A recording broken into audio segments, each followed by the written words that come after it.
Good afternoon. Let us move on to the third module, that is agricultural growth in India.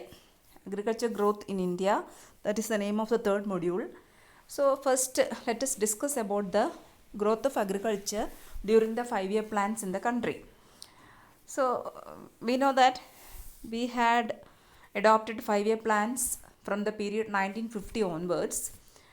So during the plans, we have given importance for agriculture as well as other sectors. So now we are going to discuss the growth of agriculture during the 5-year plans. What had been done during the 5-year plans for the growth of agriculture? What are the policies taken by the government during the 5-year plans for the growth of agriculture sector? That is, we are going to discuss. So let us discuss about the agriculture growth during the first 5-year plan. So you know that the first 5-year plan period was from 1951-56. The period was 1951-56 for the first 5-year plan. We know that the first 5-year plan actually was an agricultural plan. So that was because immediately after independence, India had faced two major problems. So after independence, there were mainly two problems that India faced. One was food crisis, and there was the shortage of industrial raw materials such as raw jute and raw cotton.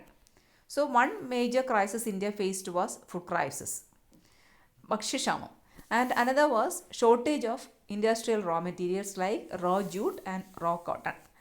അപ്പം industrial raw materials ആയ jute cotton തുടങ്ങിയവയുടെ shortage, അത് രണ്ടുമായിരുന്നു India face ചെയ്ത രണ്ട് പ്രധാനപ്പെട്ട problems. So the main objectives of the first 5-year plan in the field of agriculture where, so India has set some objectives in the field of agriculture during the first 5-year plan. First 5-year plan പീരീഡിൽ കാർഷിക മേഖലയിൽ ചില objectives government set ചെയ്തു.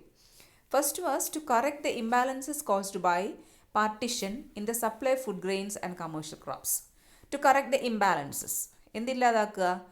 Imbalances അല്ലെങ്കിൽ എന്താണ് സന്തുലിതാവസ്ഥ ഇല്ലായ്മ ഇല്ലാതാക്കുക. എന്താണ്? Caused by partition. We know that during the partition of the country, some of the jute growing areas has went to Pakistan and some of the food grains growing areas also went to Pakistan. So as a result, there was some imbalance in the production of some food grains as well as commercial crops. Food ഗ്രെയിൻസിൻ്റെ ഉൽപ്പാദനത്തിലും വാണിജ്യ വിളകളുടെ ഉൽപ്പാദനത്തിലും ഭയങ്കരമായ imbalance ഉണ്ടായി. അതായത് food grains കൃഷി ചെയ്യുന്ന പ്രദേശങ്ങളും മറ്റ് റോ കോട്ടൺ ജൂട്ട് തുടങ്ങിയവ കൃഷി ചെയ്യുന്ന കുറച്ച് പ്രദേശങ്ങളും പാർട്ടീഷൻ്റെ ഭാഗമായി പാകിസ്ഥാനിലേക്ക് പോയി. അപ്പോൾ അത് ആ ഇംബാലൻസ് ഇല്ലാതാക്കുക. First objective of 5-year plans in the first 5-year plan was in the field of agriculture was to correct the imbalances ഇല്ലാതാക്കുക, caused by partition in the supply of food grains and commercial crops. Food ഗ്രെയിൻസിൻ്റെ കാര്യത്തിലും commercial ക്രോപ്സിൻ്റെ കാര്യത്തിലും partition മൂലം ഉണ്ടായ imbalance ഇല്ലാതാക്കുക. Then improve infrastructural facilities. Improve the infrastructural facilities, അടിസ്ഥാന സൗകര്യങ്ങൾ, പശ്ചാത്തല സൗകര്യങ്ങൾ വികസിപ്പിക്കുക. ഈ രണ്ട് ഒബ്ജക്റ്റീവ്സ് ആയിരുന്നു നമ്മുടെ ഫസ്റ്റ് 5-year പ്ലാൻസിൽ അഗ്രികൾച്ചർ ഫീൽഡിൽ പ്രധാനമായിട്ടും വെച്ചിരുന്നത്. So we have given highest priority for agriculture as well as irrigation as well as power. So we have given highest priority or highest importance for agriculture as well as irrigation and power in the country during the first 5-year plan. So that is the first 5-year plan has assigned highest priority or maximum priority to the agriculture sector. Agriculture സെക്ടറിനാണ് ഏറ്റവും കൂടുതൽ priority നമ്മൾ first 5-year പ്ലാനിൽ കൊടുത്തത്. നമ്മൾ നേരത്തെ പറഞ്ഞിട്ടുണ്ടായിരുന്നു. That is 31% of the total plan expenditure was devoted to agriculture. മൊത്തം പ്ലാൻ എക്സ്പെൻഡിച്ചറിൻ്റെ 31% we have set apart for agriculture sector. But the first 5-year plan set very modest target for the production of most crops. പക്ഷേ എന്നിരുന്നാലും മിക്കവാറും എല്ലാ ക്രോപ്സിൻ്റെ കാര്യത്തിലും വളരെ ചെറിയൊരു target അല്ലെങ്കിൽ ലക്ഷ്യമാണ് നമ്മൾ മുൻകൂട്ടി നിശ്ചയിച്ചത്. But what has happened is that the results achieved were very satisfactory. The results were very satisfactory because of two reasons. നമ്മൾ ചെറിയ ചെറിയ ലക്ഷ്യങ്ങളാണ് വെച്ചിരുന്നെങ്കിലും നമ്മുടെ റിസൾട്ട്സ് വളരെ സാറ്റിസ്ഫാക്ടറി ആയിരുന്നു because of mainly 2 reasons.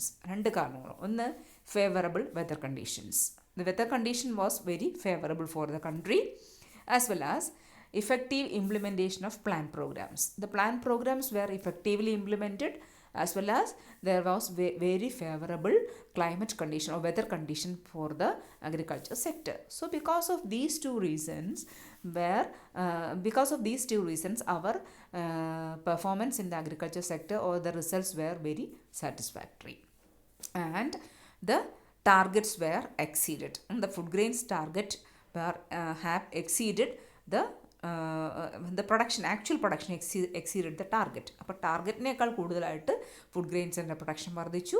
So our target was only 62 million tons during the first 5-year plan, but actual production of food grains was nearly 66 million tons. So we had set an objective of or target of 62 million tons, but the actual production was nearly 66 million tons. Actual production was 66 million tons.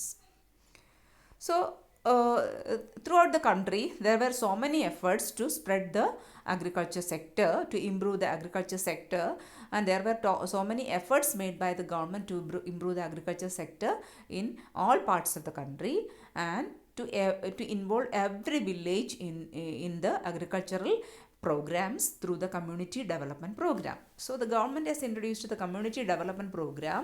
So the community development program was mainly aimed at improving agriculture sector throughout the nook and corner of the country. രാജ്യത്തിൻ്റെ മൊത്തം ഭാഗങ്ങളിലേക്കും agriculture development ഉണ്ടാക്കുക എന്നുള്ള ലക്ഷ്യത്തോടു കൂടിയാണ് community development programme കൊണ്ടുവന്നത്. And also the government has introduced a new land policy for eliminating the exploitation as well as extending security of tenure. അപ്പം for abolishing the exploitation of farmers as well as for extending the security of tenure ownershipന് security ഒക്കെ ഉറപ്പുവരുത്തുന്നതിന് വേണ്ടി the government has introduced a new land policy or land reforms were also introduced by the government during the first 5-year plan. So that was with the agricultural improvement or growth during the first 5-year plan. Now let us move on to the second 5-year plan. So we know that the second 5-year plan period was 1956-61. The period was from 1956 to 1961. So even though the first 5-year plan was an agriculture plan, during the second plan there was a reversal of strategy. The strategy reversed. There was the policy followed by the government was reversed. There was a reversal in the policy followed by the government during the second 5-year plan. That is, we had shifted our emphasis from agriculture to industry. There was a shift in emphasis from agriculture to industry. Agriculture നിന്ന് ഇൻഡസ്ട്രിയിലേക്ക് നമ്മൾ ഊന്നൽ കൊടുക്കാൻ തോന്നി because of 3 important reasons.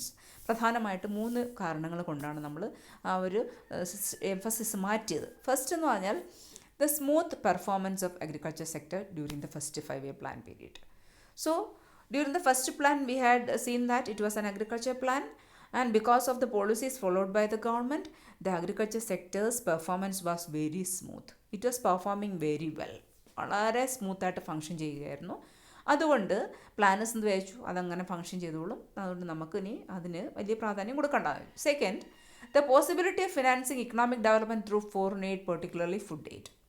So the government has understood that there is a possibility of financing economic development through foreign aid, അപ്പം particularly food aid. അപ്പം foreign എയ്ഡിലൂടെ, വിദേശ സഹായത്തിലൂടെ, പ്രത്യേകിച്ചും ഭക്ഷ്യസഹായത്തിലൂടെ നമുക്ക് എക്കണോമിക് ഡെവലപ്മെൻറ്റ് മുന്നോട്ട് കൊണ്ടുപോകാമെന്ന് വിചാരിച്ചു. ഇവിടെ ഫുഡ് സെക്യൂരിറ്റി ഇല്ലെങ്കിൽ പോലും വിദേശ സഹായത്തോടെ ഫുഡ് സെക്യൂരിറ്റി ഉറപ്പുവരുത്താം. വിദേശ രാജ്യങ്ങളിൽ നിന്ന് ഭക്ഷ്യ സാമഗ്രികൾ കൊണ്ടുവന്ന് ഫുഡ് സെക്യൂരിറ്റി ഉറപ്പുവരുത്താം എന്നുള്ള ഒരു ചിന്ത ഗവൺമെൻറ് ഉണ്ടായിരുന്നു, പോസിബിലിറ്റി, ഒരു സാധ്യത ഉണ്ടായിരുന്നു. അതും കൊണ്ടും ഇവർ അഗ്രികൾച്ചറിൽ നിന്ന് എംഫസിസ് ഇൻഡസ്ട്രിയിലേക്ക് മാറ്റി. പിന്നെ the consideration that heavy industry was the leading sector of economic development.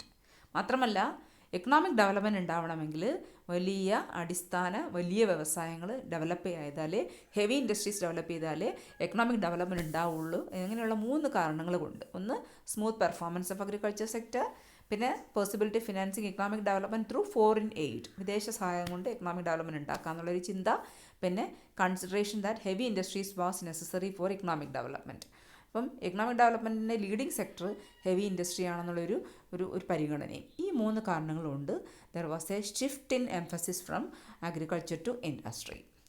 That is, the government has adopted a policy of or strategy of developing heavy industries following the Soviet model of industrialization. ഇപ്പോൾ Soviet യൂണിയൻ്റെ ഒരു industrialisation മാതൃക പിന്തുടർന്നുകൊണ്ട് government has shifted or adopted a strategy of improving heavy industries, developing heavy industries in the country. So as a result of this, what has happened is that during the first 5-year plan, the total expenditure or total outlay for agriculture was 31%, but now during the second plan the total outlay on agriculture was reduced to 20%. എത്രയായിട്ട് കുറഞ്ഞു? 20% ആയിട്ട് total outlay കുറഞ്ഞു. First പ്ലാനിൽ അത് 31% ആയി. അപ്പം നമ്മൾ പക്ഷേ എന്നിരുന്നാലും four the production of major crops the government has set ambitious targets.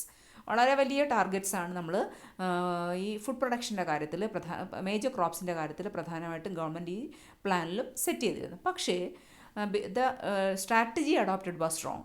Government adopt ചെയ്ത സ്ട്രാറ്റജി റോങ് ആയിരുന്നു. മാത്രമല്ല because of poor implementation of most of the programs, the performance of agriculture was quite dismal. Because of the adoption of a wrong strategy and also because of the poor implementation of most of the programs, the development of agriculture was very dismal, or there was a poor performance for the agriculture sector. അപ്പം ഈ നല്ല ഒരു strategy ഒരു തെറ്റായ strategy adopt ചെയ്യുന്നതിലൂടെയും അതുപോലെ തന്നെ programmes നേരാവണ്ണം നടപ്പിലാക്കാത്തതിലൂടെയും അഗ്രികൾച്ചറിൻ്റെ performance second പ്ലാനിൽ വളരെയധികം പുവർ ആയിട്ടുള്ള ഒന്നായിരുന്നു സെക്കൻഡ് പ്ലാനിൽ ഉണ്ടായിരുന്നത്. Then comes the third plan. The third 5-year plan period was from 1961 to 1966. 1961 തൊട്ട് 66 വരെയുള്ള കാലഘട്ടം, the third 5-year plan period. So the planners now realized that the strategy of development adopted during the second plan was wrong. The government adopted a strategy of industrialization during the second plan.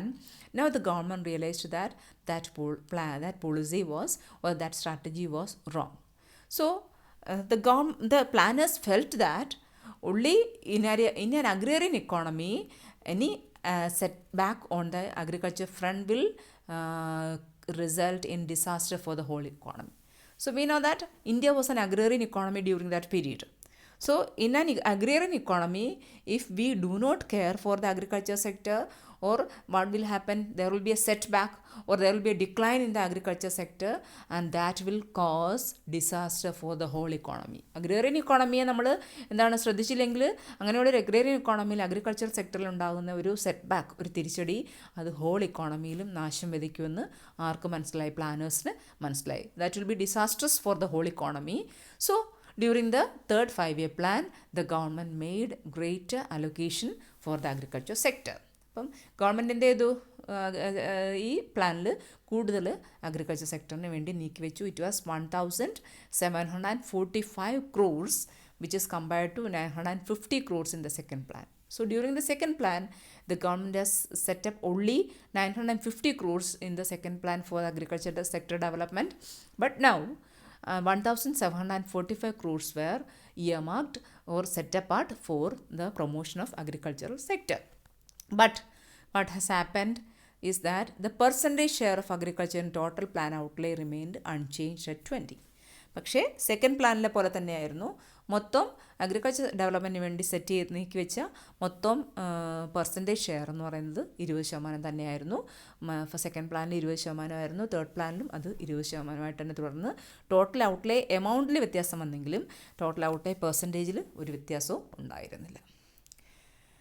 And the main objectives of the third plan were, third പ്ലാൻ്റെ പ്രധാനപ്പെട്ട objectives എന്ന് പറഞ്ഞാൽ to achieve self sufficiency in food ഗ്രെയിൻസിൽ സ്വയം പര്യാപ്തത നേടുക, ഭക്ഷ്യോൽപാദനത്തിൽ സ്വയം പര്യാപ്തത നേടുക, increase in agriculture production to meet the requirements of industry and export, agriculture production വർദ്ധിപ്പിക്കുക, അതായത് ഇൻഡസ്ട്രിയുടെ ആവശ്യങ്ങൾ മീറ്റ് ചെയ്യുന്നതിനും എക്സ്പോർട്ട് ആവശ്യങ്ങൾ, കയറ്റുമതി ആവശ്യങ്ങൾ മീറ്റ് ചെയ്യുന്നതിനും വേണ്ടി അഗ്രികൾച്ചർ പ്രൊഡക്ഷൻ വർദ്ധിപ്പിക്കുക. അങ്ങനെ എന്താണ്, a number of institutions were set up to extend support to development activities in different fields. അങ്ങനെ പല മേഖലകളിലായിട്ട് വികസന പ്രവർത്തികൾ കൊടുക്കുന്നതിന് വേണ്ടി ഡെവലപ്മെൻറ്റ് ആക്ടിവിറ്റീസ് സപ്പോർട്ട് ചെയ്യുന്നതിന് വേണ്ടി ധാരാളം ഇൻസ്റ്റിറ്റ്യൂഷൻസൊക്കെ സ്ഥാപിക്കപ്പെട്ടു ഈ തേർഡ് 5 ഇയർ പ്ലാനിൽ. അങ്ങനെ എന്താണ്, it is more or less satisfactory during the first 4 ഇയേഴ്സിൽ പ്രധാനമായിട്ടും പ്രത്യേകിച്ചും ആദ്യത്തെ 4 വർഷം ഏകദേശം സാറ്റിസ്ഫാക്ടറി, വലിയ കുഴപ്പമില്ല, അത്യാവശ്യം സാറ്റിസ്ഫാക്ടറി നമുക്ക് പറയാൻ പറ്റും.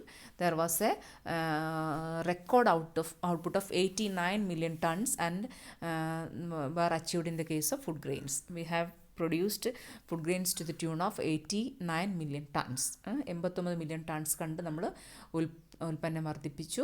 പക്ഷേ എന്താണ്, the performance in the last year, first 4 years was satisfactory, but the performance of agriculture sector during the last year was very dismal. That was very poor because of a severe drought in 1965-66 and also there were 2 wars. അപ്പോൾ 1965-66 വലിയൊരു drought ഉണ്ടായി, ഒരു വരൾച്ച ഉണ്ടായി. മാത്രമല്ല 2 wars were conducted by India, with one was fought with in China in 1962 and the other was fought with Pakistan in 1965. So we had to face 2 wars, one with China and the other with Pakistan during this period, and also we had to face a severe drought during that period. So these 2 factors contributed towards the dismal performance or poor performance of agriculture during the last year of the third 5-year plan.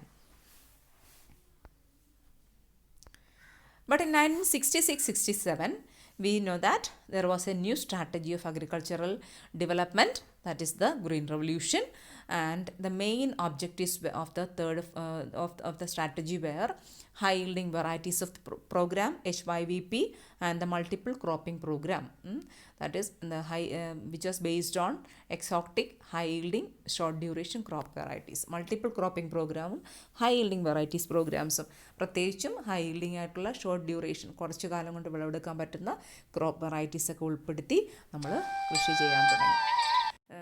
ചെയ്യാനായിട്ട് തുടങ്ങിയിരുന്നു.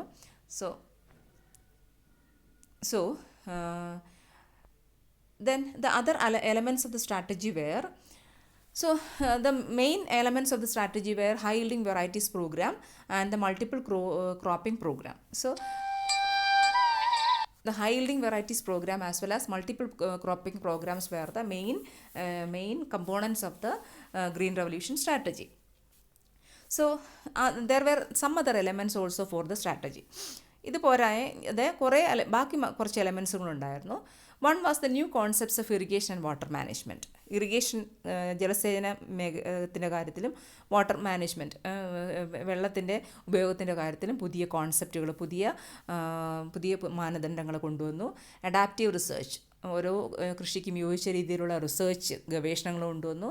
Price guarantee to producers, ഉൽപ്പാദകർക്ക് വില ഉറപ്പുവരുത്തുക, അങ്ങനെയുള്ള പല എലമെൻസും ഈ സ്ട്രാറ്റജിയിലുണ്ടായിരുന്നു.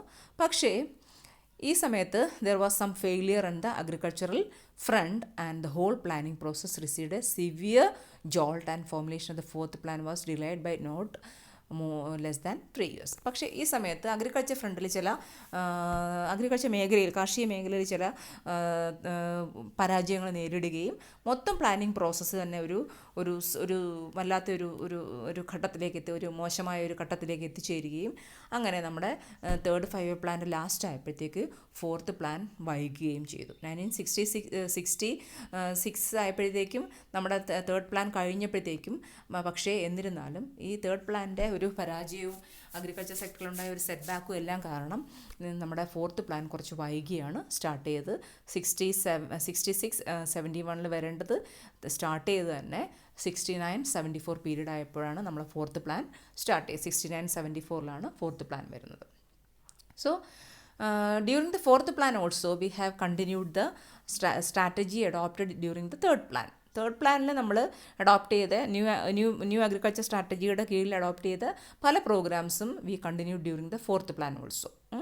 അപ്പം ഇതെല്ലാം നമ്മൾ തുടങ്ങിയെങ്കിലും പോലും അതെല്ലാം കണ്ടിന്യൂ ചെയ്തെങ്കിലും പോലും ഈ തേർഡ് പ്ലാനിൽ നമ്മൾ സ്റ്റാർട്ട് ചെയ്ത ഹൈ യീൽഡിംഗ് വെറൈറ്റീസ് പ്രോഗ്രാം അങ്ങനെയുള്ള പ്രോഗ്രാംസൊക്കെ നമ്മൾ ഈ ഫോർത്ത് പ്ലാനിലും കണ്ടിന്യൂ ചെയ്തെങ്കിലും a new orientation was important to agriculture പോളിസിയിലേക്ക് ഒരു പുതിയ ഒരു മാർഗ്ഗനിർദ്ദേശങ്ങളും കൂടെ നമ്മൾ നടപ്പിലാക്കി. പുതിയ മാർഗ്ഗനിർദ്ദേശങ്ങളും കൂടെ കാർഷിക മേഖലയിൽ കൊണ്ടുവന്നു. ഒന്നെന്ന് പറയുന്നത് to achieve social justice and ഗ്രോത്തും സോഷ്യൽ ജസ്റ്റിസും, എന്താണ്, വളർച്ചയും വേണം, സാമൂഹ്യനീതി ഉറപ്പുവരുത്തുന്നതിന് വേണ്ടി the agriculture sector was giving importance for helping the weaker and vulnerable sections of the population and backward areas. So the agriculture sector began to give importance to the weaker as well as vulnerable sections of the population. So സമൂഹത്തിലെ വളരെ ദുർബല വിഭാഗങ്ങൾക്ക് protection കൊടുക്കുക, അല്ലെ അവരെ protect ചെയ്യുക, അവരെ help ചെയ്യുക എന്നുള്ളൊരു സ്ട്രാറ്റജി കൂടെ നമ്മൾ ഈ ഒരു ഫോർത്ത് പ്ലാനിൽ നമ്മൾ ബാക്ക്വേർഡ് ഏരിയാസിനെ ഡെവലപ്പ് ചെയ്യുക എന്നുള്ളൊരു പോളിസിയും കൂടെ നമ്മൾ ഈ ഫോർത്ത് പ്ലാനിൽ നമ്മൾ അഡോപ്റ്റ് ചെയ്തു. അപ്പോൾ അതുകൊണ്ട് ടെക്നോളജിക്ക് വളരെയധികം പ്രാധാന്യം കൊടുത്തിരുന്നു. High importance was or high priority was given to technology and the main aim of the plan was to attain self-sufficiency. എന്ത് നേടിയെടുക്കുക എന്നുള്ളതായിരുന്നു. സെൽഫ് സഫിഷ്യൻസി അല്ലെങ്കിൽ സ്വയം പര്യാപ്തത നേടിയെടുക്കുക എന്നുള്ളതായിരുന്നു. മാത്രമല്ല നല്ലൊരു ബഫർ സ്റ്റോക്ക്, ഫുഡിൻ്റെ ഒരു സ്റ്റോക്ക് ക്രിയേറ്റ് ചെയ്യുക. മാത്രമല്ല stoppage of concessional import of food grains അത് മാത്രമല്ല ഫുഡ് ഗ്രെയിൻസിൻ്റെ ഇമ്പോർട്ട് കുറയ്ക്കുക, ഇറക്കുമതി കുറയ്ക്കുക, നല്ലൊരു ഫുഡ് ഗ്രെയിൻസിൻ്റെ ബഫർ സ്റ്റോക്കേജ് ഉണ്ടാക്കിയെടുക്കുക, നല്ലൊരു സ്റ്റോക്ക് ഉണ്ടാക്കിയെടുക്കുക, നല്ല വലിയ രീതിയിലുള്ളൊരു ഫുഡ് ഗ്രെയിൻസിൻ്റെ സ്റ്റോക്ക് ഉണ്ടാക്കിയെടുക്കുക. മാത്രമല്ല സ്റ്റോപ്പ് ചെയ്യുക എന്നുള്ളതാണ്, ഫുഡ് ഗ്രെയിൻസിൻ്റെ ഇമ്പോർട്ട് സ്റ്റോപ്പ് ചെയ്യുക എന്നുള്ളതാണ് ഈ പ്ലാനിൽ പ്രധാനമായിട്ട് വെച്ചിരുന്ന പ്രധാനപ്പെട്ട 2 ലക്ഷ്യങ്ങൾ. പക്ഷേ ഗവൺമെൻറ് ചില വലിയ മോഡസ്റ്റ് ആയിട്ടുള്ള കുറച്ച് ടാർഗറ്റ്സ് ഒക്കെ ഫിക്സ് ചെയ്ത് അഗ്രികൾച്ചർ പ്രൊഡക്ഷൻ ഉൽപ്പാദിപ്പിക്കുന്നതിന് വേണ്ടി അങ്ങനെ അഗ്രികൾച്ചർ സെക്ടറിനും അതുപോലെ ഇറിഗേഷനും വേണ്ടി ഗവൺമെൻറ് പണം നീക്കി വെക്കുകയും ചെയ്തു. വളരെ വളരെ നല്ല രീതിയിലാണ് പ്ലാൻ സ്റ്റാർട്ട് ചെയ്ത്. Food grains reach all time height of 108 million tons 1970-71 food ഗ്രെയിൻസൊക്കെ വളരെ വലിയ രീതിയിൽ വർദ്ധിച്ചു. അതായത് 108 million tons ആയിട്ട് ഫുഡ് ഗ്രെയിൻസിൽ വർധന ഉണ്ടായി. പക്ഷേ ഫസ്റ്റ് ഇയർ ഒക്കെയാണ്, it started with a happy note, വളരെ സന്തോഷകരമായൊക്കെ സ്റ്റാർട്ട് ചെയ്തെങ്കിലും ഫുഡ് ഗ്രെയിൻസിൻ്റെ സപ്ലൈ വളരെയധികം കൂടി, പ്രൊഡക്ഷൻ വളരെയധികം കൂടി, 108 million tons ആയിട്ട് 1970-71 വർദ്ധിച്ചു. പക്ഷേ in the next 2 years there was poor monsoons. അടുത്ത 2 വർഷം വളരെ മോശം മൺസൂൺ ഉണ്ടായി. And there was a crop failure. അപ്പം കൃഷി നശിച്ചു. And there was a problem of price inflation. അപ്പോൾ പ്രൈസ് ഇൻഫ്ലേഷൻ ഉണ്ടായി ഒരു കാലഘട്ടമായിരുന്നു ഈ 1971 ശേഷം ഉണ്ടായിരുന്ന 2 വർഷം എന്ന് പറയുന്നത്. There was very poor monsoons in the next 2 years and there was crop failure as well as കൃഷി നശിച്ചപ്പോഴത്തേക്ക് എന്ത് സംഭവിച്ചു? ഫുഡ് സപ്ലൈ കുറഞ്ഞപ്പോഴത്തേക്ക് എന്ത് വർദ്ധിച്ചു? പ്രൈസ് വളരെയധികം കൂടുകയും ചെയ്തു. ഇത് കേൾക്കുക, ബാക്കി അടുത്ത ദിവസം.